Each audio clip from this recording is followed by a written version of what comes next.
मैंने तो आ रहा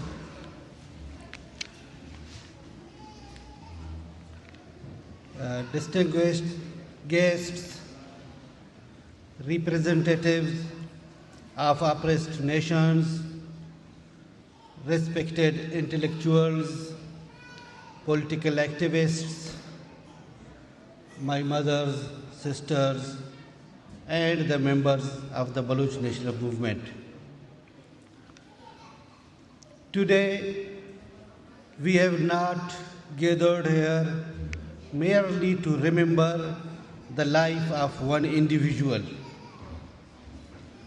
We have gathered here to remember an era, a way of thinking, and a philosophy of resistance. We are here to reflect on our collective past, to confront the painful reality of our present, and to think seriously about the future we are struggling to build. This moment has been given to us by the 5th martyrdom anniversary of Banuk Karima Baloch. Banuk Karima lived thousands of miles away from her homeland, not by choice, but by compulsion. She lived in exile because remaining at home had become impossible. Yet even in exile, she did not seek comfort. She did not seek silence or safety. She went in exile in search of life for the thousands of Baloch who have been forcibly disappeared, and a dignified life for the millions who continue to live under occupation and humiliation every single day. This suffering is not abstract. It is the daily reality of our people. No nation chooses to live in chains. No human being accepts slavery willingly. A life lived under occupation is a life stripped of dignity, meaning, and hope.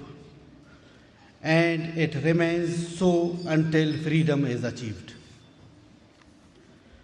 Banuk Karima herself met a tragic and painful martyrdom, but as a nation, we do not mourn our martyrs in the way the world expects us to.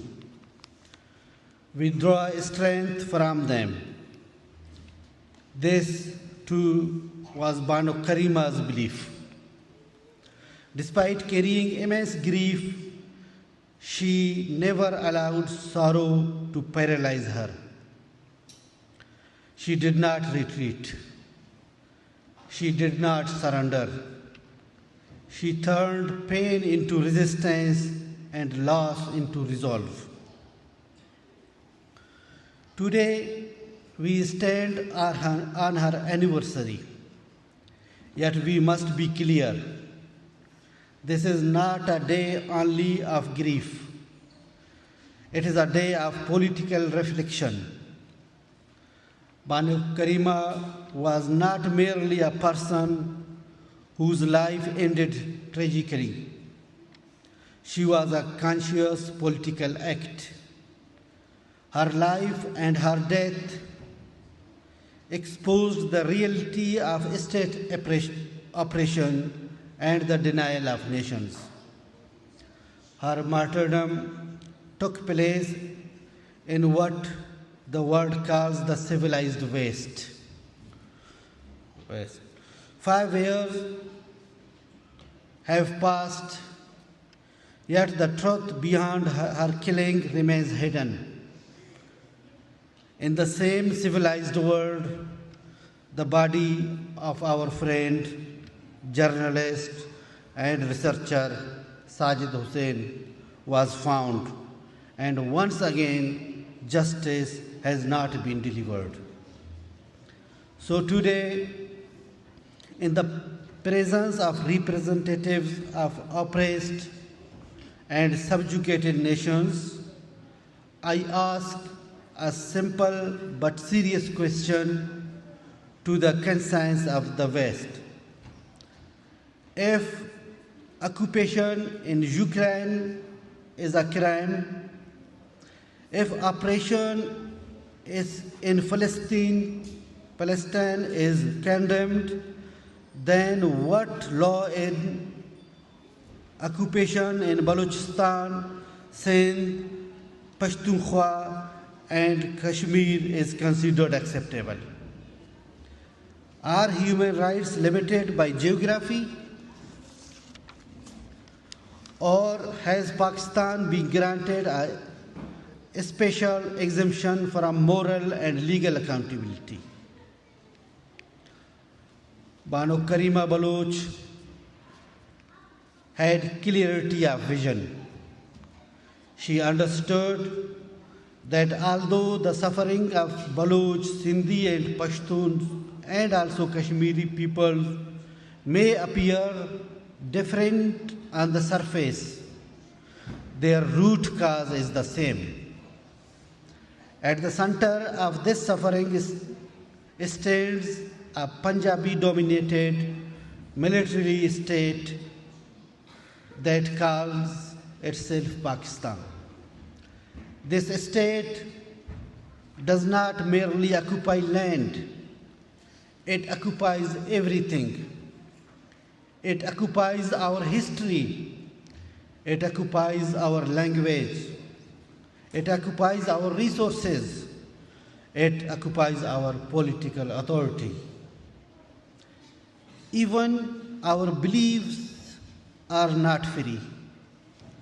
Religion itself is reshaped and imposed according to military interests. When a state decides what you should believe, how you should pray, and how you should think, then one must ask what remains of freedom. Let me say this clearly and calmly. You have not gathered here not only for Bano Karima Baloch. You have gathered here because you believe in freedom. It is the longing for freedom that has brought us together. The same freedom for which Bano Karima sacrificed her life.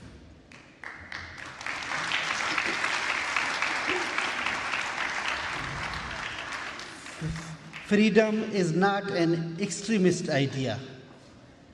Freedom is not hatred. Freedom is sacred. Freedom is natural. Freedom is the most basic human right. I firmly believe that if colonial interests are set aside, even a conscientious Punjabi would understand and support Baloch national freedom. Baloch independence is not a threat to other nations. It is a promise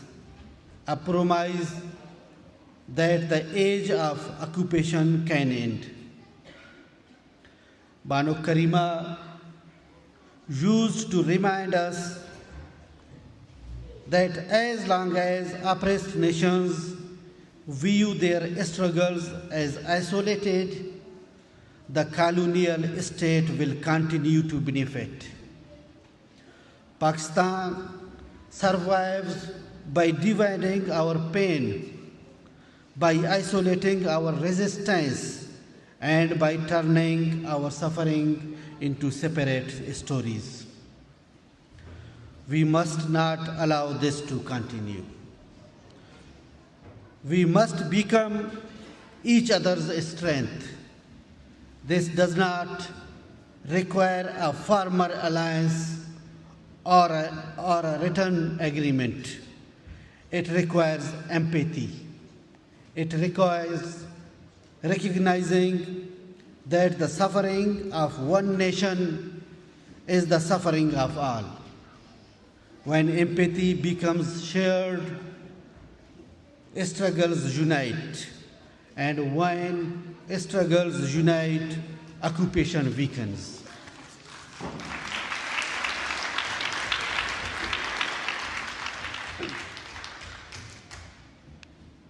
Banu Karima's politics were never limited to Balochistan alone. She understood that Pakistan's crisis is not the crisis of one nation, but the outcome of a militarized colonial structure pretending to be a federation. This is a state that normalizes enforced disappearances in Balochistan, extrajudicial killings in Sindh, collective punishment in Pashtun regions, and military sieges in Kashmir. These are not mistakes. These are not exceptions. They are necessities of a colonial system.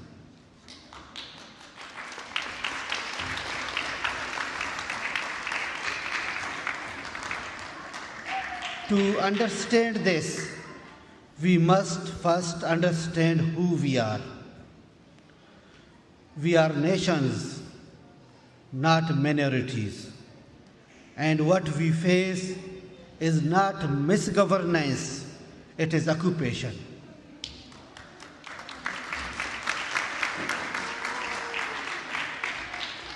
The genocide in Balochistan, the ruthless exploitation of natural resources, the strangulation of the Indus River, the manipulation of religion in Pashtun areas, and the ongoing repression in Kashmir, these are not accidents of history.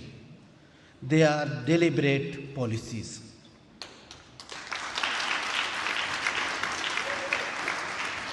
Pakistan knows that if it abandons this colonial model, its unnatural structure will collapse. That is why it suppresses thought, silences voices, and reduces entire nations to mere survival, stripped of dignity and denied the right to think freely. Banu Karima challenged this colonial order. For this crime, she was first forced into exile. Even in exile, attempts were made to silence her, and finally, she was killed. It is no coincidence that people like Banu Karima and Sajid Hussain are murdered in exile. Exile itself is an admission of failure by a state that has lost the ability to engage in dialogue and recognizes only violence. We are political activists. We organized our society peacefully, yet today we live in exile. Had we chosen armed resistance alone, we would be in the mountains of Balochistan, not here in London. But Pakistan treats every conscious individual from an oppressed nation as an enemy, leaving itself one response: repression. Armed struggle is one part of our movement, but it is not the whole. Pakistan refuses to recognize this because it is not a democratic state, it is a military colonial power.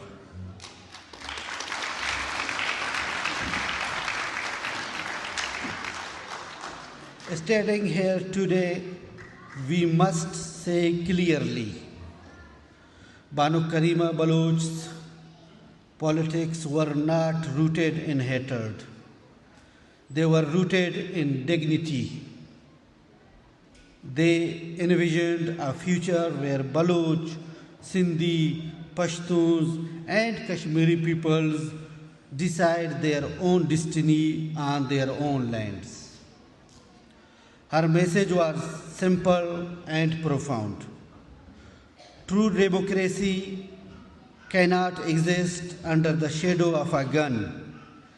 It is born through the consent of nations.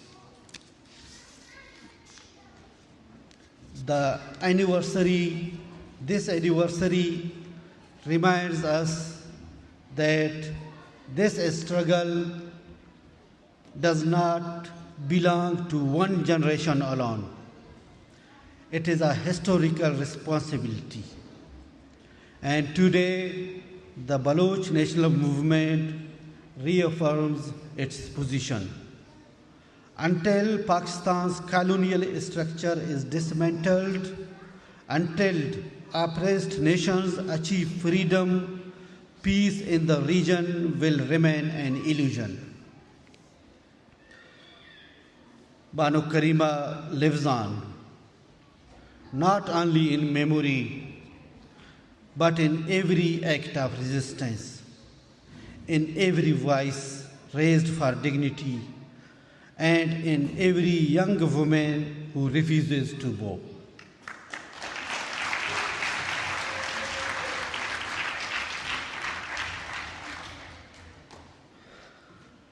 Before I conclude my speech, I must take a moment to acknowledge and thank our guests and those who made today's program possible. I would like to express my sincere appreciation to our moderators, Mahganj Baloch and Dorem Baloch,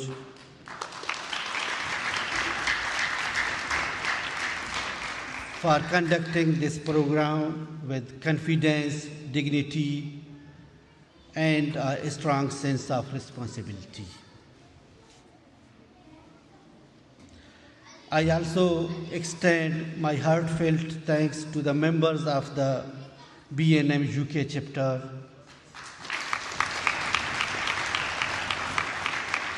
whose dedication, discipline, and hard work ensured the successful organization of this event.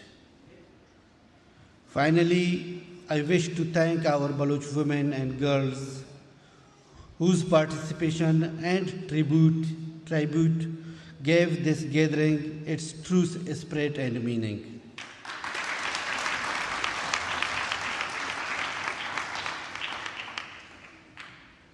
Your presence stands as living proof that Banu Karima Baloch's legacy continues. And one special thanks that I didn't know for this sketch for Sanji Zahri. This is really touched my heart. I am very thankful to her. With these words, I conclude my speech. Thank you all.